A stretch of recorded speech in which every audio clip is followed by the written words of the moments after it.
I have kind of a heartwarming mini donkey story for you.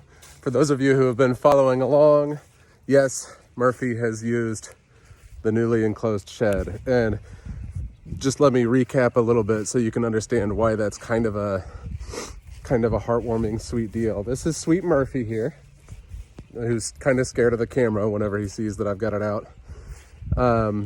When I got Murphy, he had been in a field pretty much ignored with a herd of goats for a long time. And all he had was that little shed right there that had no sides on it. And on top of not having sides on it, it was infested with wasps. Had tons of huge wasp nests. So he wouldn't even go in it. If some of you who have been around for a long time might remember, in the early days, Murphy wouldn't even go in that shed. He just stood out in the rain, stood out in the snow.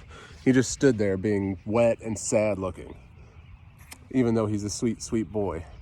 And I got him to kind of stand underneath a roof a little bit when he lived with the goats.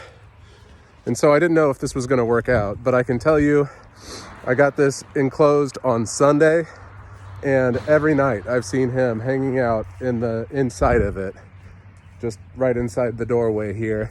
Now, to be fair, he's a pig, and I laid down hay, which is, food, and he's been pigging out on the hay. So, I mean, it's kind of cheating, but he's been in there. He's just been hanging out in there.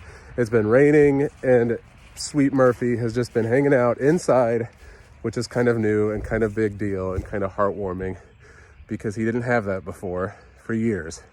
And now he does. He can go inside and get out of the rain and get out of the snow and the wind. And he has been. Isn't that right, Murphy? You been going inside? You been going inside? This guy here is biting my finger because I'm not petting him.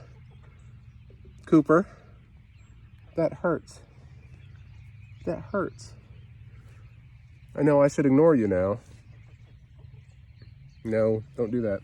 Anyway, heartwarming story. My sweet donkeys are having sweet, heartwarming moments.